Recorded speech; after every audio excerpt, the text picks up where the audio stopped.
Se você perguntar a uma pessoa discordante o que ela quer dizer ou o que ela quer, ela lhe dirá imediatamente. Elas sabem, é como se dissessem: isto é o que quero e é assim que vou conseguir. Mas as pessoas concordantes, especialmente se forem muito concordantes, são tão acostumadas a viver pelos outros, a descobrir o que os outros querem e a tentar torná-los confortáveis, que é mais difícil para elas encontrarem um sentido de seus próprios desejos.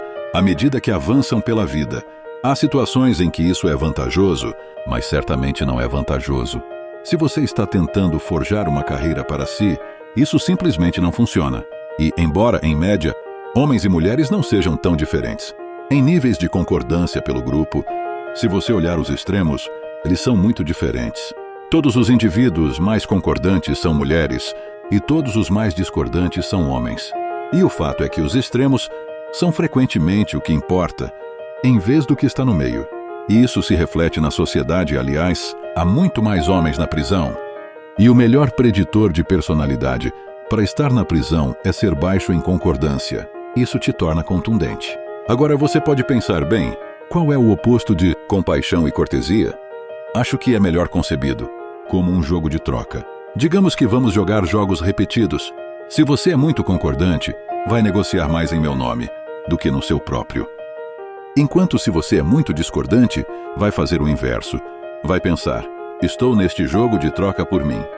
E vai cuidar dos seus próprios interesses, onde uma pessoa concordante vai dizer: não, no mínimo isso tem que ser 50-50, mas eu gostaria de ajudar você em tudo que eu puder. Uma das coisas que você precisa ter cuidado se for concordante é não ser explorado, porque você vai se alinhar para ser explorado. Eu acho que a razão para isso é porque você está programado para ser explorado desde bebê, o que simplesmente não funciona tão bem no mundo real. Uma das coisas que acontecem muito frequentemente na psicoterapia, elas vêm porque são muito concordantes. E então, o que elas recebem é o treinamento de assertividade, embora não seja exatamente a assertividade que está sendo treinada. É a habilidade de aprender a negociar em próprio nome. E uma das coisas que digo às pessoas concordantes, especialmente se são conscientes, é dizer o que você pensa. Diga a verdade sobre o que você pensa. Vão haver coisas que você pensa que são desagradáveis e duras, e elas provavelmente são desagradáveis e duras, mas elas também são provavelmente verdadeiras. Você precisa trazer essas à tona e entregar a mensagem, e isso não é nada fácil, porque pessoas concordantes não gostam de conflitos. De modo algum, elas suavizam as águas. Sabe? E você pode ver por que isso acontece, de acordo com a hipótese que eu estive apresentando. Você não quer conflitos perto de bebês. É muito perigoso. Não quer que brigas aconteçam. Você não quer nada que perturbe a paz relativa, sabe? E se você também é mais propenso a ser ferido fisicamente e talvez emocionalmente, também pode ser relutante em se envolver no tipo de conflito de alta intensidade que resolverá problemas a curto prazo. Porque muito conflito é necessário para resolver problemas a curto prazo.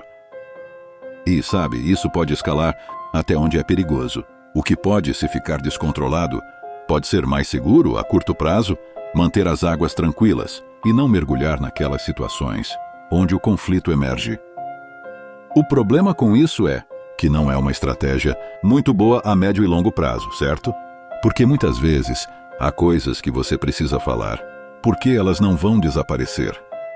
E a vantagem de ter uma pessoa discordante bem socializada é que ela realmente não deixa muito ficar em seu caminho. Então, se você consegue que uma criança discordante seja socializada, essa pessoa pode ser bastante notável, sabe? Porque ela é muito proativa por natureza e muito difícil de parar. Mas se você não a domestica com sucesso, por assim dizer, até a idade em que seus pares a rejeitam, isso é um grande problema. Porque seu trabalho como pai é tornar seu filho socialmente desejável até os seus 4 anos de idade. Isso é algo que você precisa gravar na sua mente, porque as pessoas não sabem que esse é o seu trabalho. E aqui está o porquê. É simples. Se você pensar cuidadosamente. Então imagine que você tem uma criança de 3 anos, mais ou menos na metade deste período inicial de socialização, e você leva essa criança para um ambiente público. O que você quer para a criança? Quem se importa com o que você quer? O que você deseja para a criança? Você deseja que a criança consiga interagir com outras crianças e adultos, de modo que as crianças sejam acolhedoras e sorriam, e queiram brincar com ele ou ela, e que os adultos fiquem felizes em ver a criança e a tratem adequadamente. E se a sua criança for um pequeno monstro horrível, porque você tem medo de discipliná-la, ou não sabe como fazer isso adequadamente, então o que ela vai fazer é experimentar nada além de rejeição, por parte de outras crianças, e sorrisos falsos de outros pais e adultos. E então você está jogando a criança em um mundo onde cada rosto que ela vê é hostil ou mentiroso. E isso não é algo que vai ser particularmente propício à saúde mental ou ao bem-estar da sua criança. Se a sua criança pode aprender algumas regras simples de comportamento, como não interromper adultos quando eles estão falando demais, e prestar atenção, e tentar não bater nas outras crianças, e sabe compartilhar e brincar adequadamente, então, quando eles encontrarem outras crianças, as crianças vão tentar algumas pequenas rotinas de brincadeira com eles, e isso vai correr bem. E então eles vão seguir e se socializar uns com os outros pelo resto de suas vidas. Porque é isso que acontece. A partir dos 4 anos de idade, a socialização primária com as crianças ocorre entre outras crianças e, portanto, se as crianças não entrarem nisso cedo, elas não entram naquela espiral de desenvolvimento ascendente e são deixadas para trás. E você pode imaginar quão terrível isso é, porque uma criança de 4 anos não vai brincar com outra criança de 4 anos que tem mentalmente 2. Mas certamente uma criança de 5 anos não vai brincar com uma criança de 5 que tem 2, certo? Porque o gap começa a ficar inacreditavelmente grande. Logo essas crianças começam a ficar atrasadas e então os pares as deixam para trás e então essas crianças são alienadas e ficam fora do grupo pelo resto de suas vidas. Esses são os que crescem para serem antissociais a longo prazo. Certo, eles já são agressivos. Isso não diminui. Agora, o que acontece com os meninos normais? Falando de forma geral, imagine os tipos agressivos de 2 anos. Eles estão socializados. Então, o nível de agressão deles diminui. Então, eles atingem a puberdade e a testosterona entra em ação e, bang, os níveis de agressão sobem novamente. E é por isso que os homens se tornam criminosos entre 16 e 25 anos. A propósito, exatamente quando corresponde à curva de criatividade. Se você observar o aumento da criatividade entre os homens de 16 a 25 anos e começar a verificar nos registros criminais, os dados batem perfeitamente. Então, a parte disso, os níveis de testosterona aumentam, além da média de testosterona entre os homens. É mais domínio do que agressão. Na verdade, a testosterona não é de todo ruim, e então começa a diminuir por volta dos 25 ou 26 anos, o que geralmente ocorre com os homens. Eles param de ficar acordados até tarde, param de beber tanto e desenvolvem-se em tempo integral, fazem carreira e assumem os encargos, responsabilidades e oportunidades associados ao parceiro e à família de longo prazo. E então também é o desenvolvimento do que eu chamaria de agressão predatória, porque também acho que a distribuição de agradabilidade é provavelmente algo como agressão predatória contra a simpatia materna. É algo assim. Se você olhar para outros mamíferos, eles são predadores porque somos predadores e também presas. Se você olhar para outros animais como os ursos, o urso macho não tem absolutamente nada a ver com a criação dos bebês. Na verdade, as ursas manterão seu par bem longe, porque é provável que ele mate os bebês, talvez até os coma. Portanto, não há nenhuma maternalidade em predadores, masculinos e solitários. É muito útil investigar os pontos de vista das pessoas que têm opiniões opostas às suas. Isso também vai te mostrar como ver o mundo de maneiras que você não vê, e você descobrirá habilidades que não possui, mas que poderia desenvolver. Por exemplo, se você é uma pessoa introvertida, é muito útil observar alguém extrovertido, porque essa pessoa tem maneiras de estar no mundo social que não são naturais para você, mas que você pode adotar para aprimorar seu conjunto de habilidades.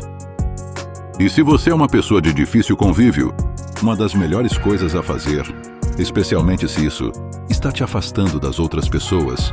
Porque isso pode acontecer, sabe? As pessoas te tratam como se você fosse egoísta e arrogante. Talvez seja porque você seja. Então, o que fazer a respeito? Uma das abordagens mais promissoras é incentivar a pessoa a fazer algo por outra pessoa, uma vez por dia, apenas como prática, e aprender a fazer isso. Talvez você possa despertar algo que está adormecido em você, o que provavelmente é verdade, sabe? Eu acho que temos uma gama muito ampla de tendências dentro de nós. Algumas estão ativadas, outras não. Mas acredito que, se você se colocar na situação certa, ou se dedicar aos exercícios certos, você também pode ativar algumas dessas outras capacidades. No entanto, isso exige trabalho, dedicação e disciplina. De modo geral, se você quer se adaptar adequadamente à vida, deve encontrar um nicho no ambiente que corresponda ao seu temperamento. Não deve trabalhar contra o seu temperamento, porque isso é simplesmente muito difícil. Você deve trabalhar no desenvolvimento das habilidades e perspectivas que existem no espaço oposto à sua personalidade. Porque é lá que você está fundamentalmente subdesenvolvido. Dessa forma, acho que você pode expandir suas capacidades temperamentais por uma gama mais ampla. E para mim, isso é quase equivalente a trazer um conjunto de ferramentas mais rico para cada situação. Então, se você é extremamente extrovertido, provavelmente deveria aprender a ficar quieto de vez em quando, nas festas, e apenas ouvir para ver o que está acontecendo. Ver se consegue lidar com isso. E se você é introvertido, bem, então você deve aprender a falar em público e aprender a ir a festas sem esconder no canto e não dizer nada a ninguém. Se você é uma pessoa agradável, então precisa aprender a ser desagradável para que as pessoas não possam te manipular. E se você é desagradável, precisa aprender a ser agradável para não ser uma pessoa má. E o mesmo se aplica mesmo no domínio da consciência. É como se você é muito consciente, precisa aprender a relaxar e deixar um pouco de lado. E se você é inconsciente, está na hora de pegar a agenda do Google e começar a planejar seu dia, certo? E se autodisciplinar o suficiente para que você possa realmente se comprometer com algo por algum tempo e não viver em absoluta desordem.